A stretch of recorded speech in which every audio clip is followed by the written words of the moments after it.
Մեծարգո պարոն Արշակյան, հարգելի գործընկերներ, Տիկին դատախազ, ես ճիշտն ասած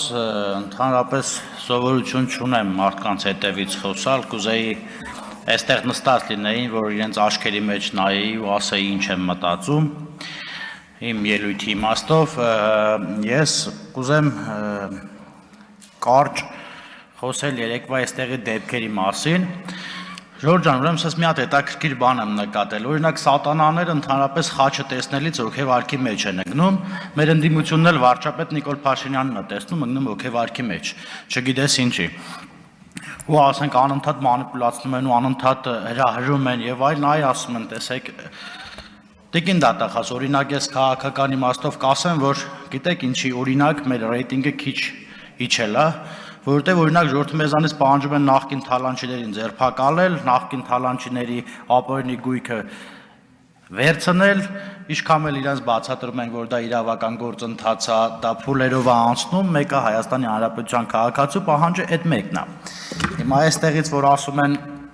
նոր մի քիչ առաջ բանախոսը պարոն Մինասյանն ասում է հարստացել եք,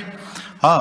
հարստացել ենք, ունենք լիքը ընկերներ են ավելացել, լիքը համակիրներ են ավելացել, մեզ հարգողներն են շատացել, դուք էլ հարստացել եք հողով, օրինակ ես չեմ պատկերացնում 2 տարի, 3 տարի դառնում են պատգամավոր կամ ինչ-որ պաշտոնյա, եկեք թանկ տենանք իրանց տները, իրանց ունեցվածքները, մենք էլ 7 տարի ենք պաշտոնյա, եկեք թանկ մերն էլ տենանք։ Հա, ասում է բանը, Լևոն Քոչարյանը գնացել էր բան, Վարդենիս, հետաքրքիր է էլի, հիմա հուսով եմ կլսի ինձ, որ գնում իր Վարդենիս, Լևոն Քոչարյանը, այդ ճամփով անցնելուց այդ քանդած գործարանները տեսար, չէ, ձեր օրոք էր քանդվել, ու հարց տվեցիր քեզ,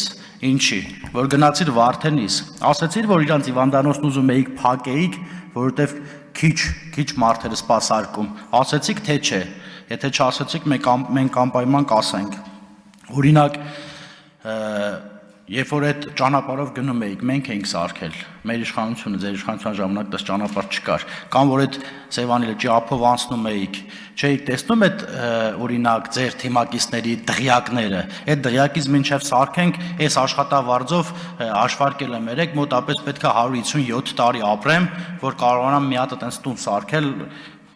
ինչ-որ տեղ, այնտեղ Սերյան Օհանյանի վիլլաներ, այնտեղ Վլադիմիր ոնց էր այդ կոչվում, Վովայի էլի, Գասպարյան Վովայի դաչաներ եւ այլն։ Հիմա եկես թե մեզ հարստանալու մասին եք խոսում։ Օրինակ Օղորմաս Պապս մի հատ պատմություն էր պատմում, այդ որ զավոդները քանդում եք այդ ժամանակ, ասում էր Քյավառից մի մարդ ա լինում հարուստ, տղային ուղարկում Երևան ուսման, ուսանող ընկերներին կանչում է գավառ հյուրասիրելու Սովետական միության ժամանակ առավոտը հերը զարթնում է, մի կալոտ 25-նոց է տալիս, ասում տղա ջան, ես կտանես կհյուրասիրես ընկերներիդ, իրիկունը գալիս ասում տղա ջան, փող ունես, ասում չէ, պապ ջան, մի քիչ էլ տուր վաղն էլ տանեմ հյուրասիրեմ, փողը տալիս, ասում բայց տղա ջան, սրան ինչ-որ բան կառնես, նոր կուտես, էլի, ես չեն ուտում։ Ասածս ինչ է, այդ պատերը, այդ զավոդներն ու գործարները այդպես չեն ուտում, այդ սարքում են, աշխատում է, հետո դրանից եկած եկամուտը ջայնան մեզի մղցում եք, ինչ ուզում եք արեք, բայց գոնե այդ ամեն ինչը սարքեք նոր, քանդերեք, ինչ կա չկա քանդերեք, իսկ քո մոտ հարց ասեցիք այդ Վարդենիսիներին, որ եկաք գավառ գնացիք ու հաջորդ օրը կաբելի գործարանը փակվեց, իսկ ասեցիք, որ հայտարարում էիք, որ Գեղարքունիքի մարզը Հայաստանի կույրաղիկն է, չասեցիք, չէ, իսկ ընդհանրապես այդ գյուղ երբևիցե Գեղամասար խոշորացված համայնք երբևիցե ձեր կյանքի ընթացքում մի օր այլ օր եղել էիք, թե չէ։ Հիմա հավաքել եք ձեր կուսակցականներին ու ասում եք ժողովուրդ, sense բաներ ասում։ 90% ձեր կուսակցականներն են եղել։ Հələ մի հատ դուս գայիք ժողովրդի հետ շփվեիք։ Գեղամ Մանուկյանը ստեղից ասում է մեկ մի հատ գիրք ա բերել, չգիտեմ ինչ գիրք, ասում է մեկ թուրքերն են մեզ դաշնակցությանը քննադատել, մեկ էս իշխանությունը։ Ասում եմ հատուկ Գեղամ Մանուկյանի համար մեկ հակառակորդ պետությունն է ասել, որ մենք ենք պատերազմը հրահրել, մեկ ձեր ղեկավարը, մեկ էլ դուք երևի դարձել եք իրաց մամուլի խոսնակը։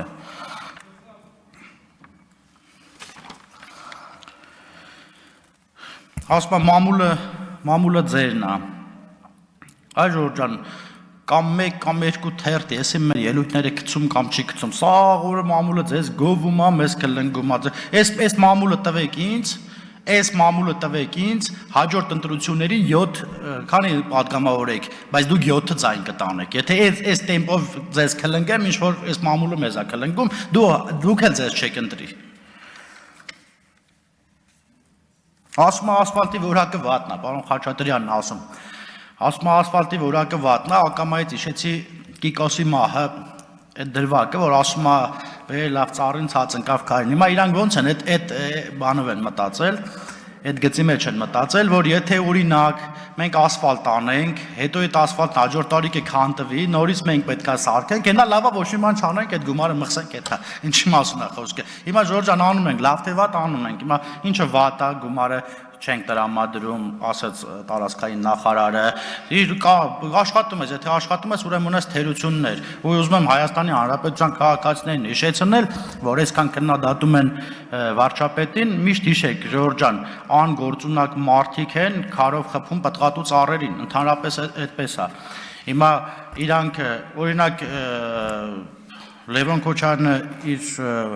ընտանիքին կամ իրեն հարցրել է, ինչքան է սիրում Հայաստանը, օրինակ իմ գնահատմամբ մինուս անվերջություն, ի տարբերություն պլյուս անվերջություն մեր վարչապետի, հիմա այստեղից ելնում հրահարում են, կռիվ են սարքում, հետո ասում են այ տեսակ ինչ եղավ, այո, ժողովուրդ Հայաստանի Հանրապետության քաղաքացին պահանջում է նախկին թալանը վերականգնել, դրա համար, եթե մենք չենք վերականգնում, դրա համար մեր հարկանիշը ընկնում է, մեկ էլ ստեղից խոսացին Մասիվի թաղապետարանում կատարվածի իմաստով ու ակամայից հիշեցի մեր նախկին գործընկերոջ Աստված հոգին լուսավորի Սերյան Սարոյանին ասում էր համ ուզում եք քֆուր տակ, համ ուզում եք մեզ սիլա չտան։ Հիմա այդպես չի լինում Ժորժ ջան, հիմա ամեն ժամանակ հրահարում եք, հիմա մեկը կարում է մեզ զսպի, մյուսը չի կարում, չի կարելի։ Ասում է մարտի բեկին միգուցե վարչապետն էր մեղավոր։ Գիտեք ինչ էր մոտս, որ օրինակ վարչապետը կրակեց, վարչապետը հրահրեց, վարչապետը կոալիցիա կազմեց։ Հարգելի գործընկերներ, ես զարմանում եմ նույնիսկ այս ամյոնից ոնց են խոսում։ Եթե ես մի օր կլսեք, որ այս իշխանությունից այն իշխանություն տեղափոխվել, կգա ասեք չես ամաչում, ինչ իշխանություն եկավ հետ աշխատեցիք, մենք որ նոր էինք եկել իշխանության, մեր հետ աշխատում էիք, ձեր թիմակիցները լի մետ էին աշխատում, օй վարչապետին գիտեք ինչ գովք էին ասում, հենց իրանց ազատեց, հաջորդ օրվանից սկսып վատաբանում եք, չի կարելի, չէ եկեք իրար հետ երկիր սարքենք, թեկուզ չեմ էլ կարծում, որ դուք ցանկանում եք այս երկիրը սարքվի, դառնա նորմալ երկիր,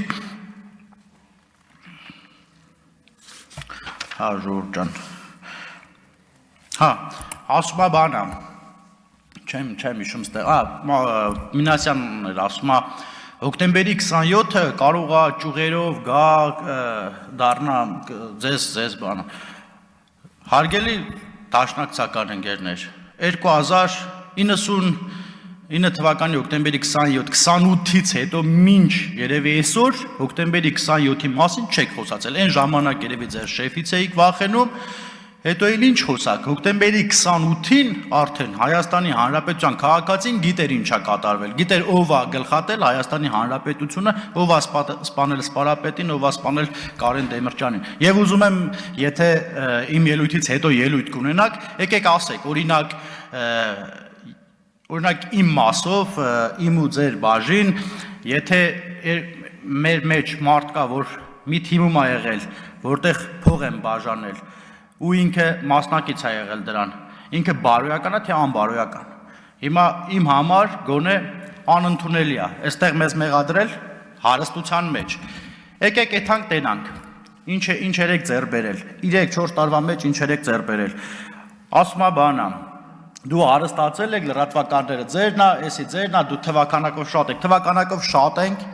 ենք լինելու, 2026 թվականել ենք շատ լինելու ձեզանից, դու մտածեք, որ 2026 թվականին չգիտեմ, մենք ստեղ կհանդիպենք, թե չէ, շնորհակալություն։